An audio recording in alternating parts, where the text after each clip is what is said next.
When students start the university or apply to start their university course, they can begin their DSA application at that point. What they would need is appropriate medical evidence of their condition. That might include a doctor's letter or a consultant's letter. In the case of dyslexia or a learning difference, it might be a psychologist's report. If a student is not sure about what they need to fill in that form and for that process, we would advise them to speak to us because we can give them some guidance over what evidence is acceptable and what they might need to get. If a student was to get some specialist mentoring, for example, that money would go directly to the provider of that, and that process would be managed without the student needing to be involved. If a student isn't certain what they may be eligible for or what is causing some of the difficulties that they're having, they can come and speak to a disability advisor at the university. The disability advisor might well direct them towards their GP if they think that the difficulties they're experiencing are a result of a medical condition.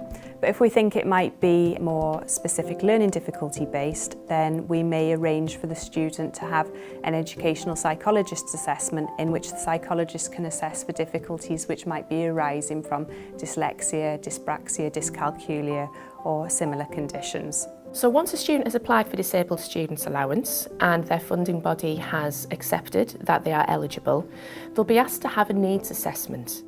We provide those here through the North East Regional Assessment Centre. However, a student can access those at any assessment centre, be it a regional one or one perhaps nearer to where they live.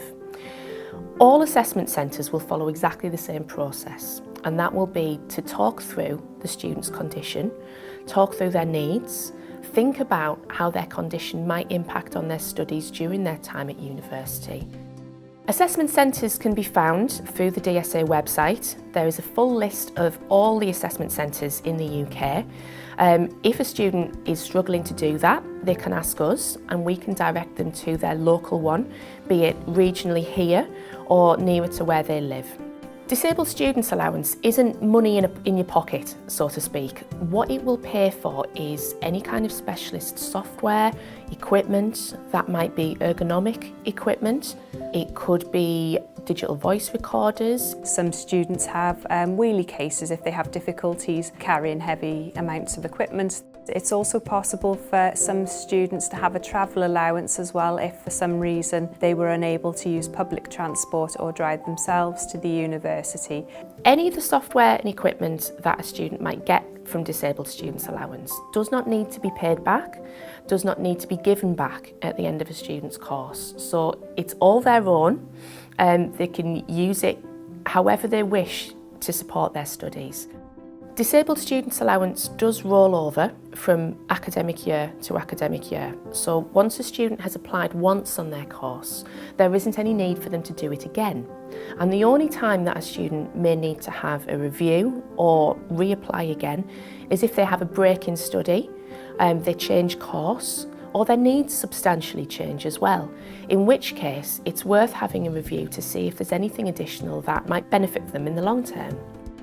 If you've got any concerns at all or questions, then please do contact the Disability Support Team. We're more than happy to answer any questions to help you through the application process and hopefully alleviate any anxiety that you're feeling about the process.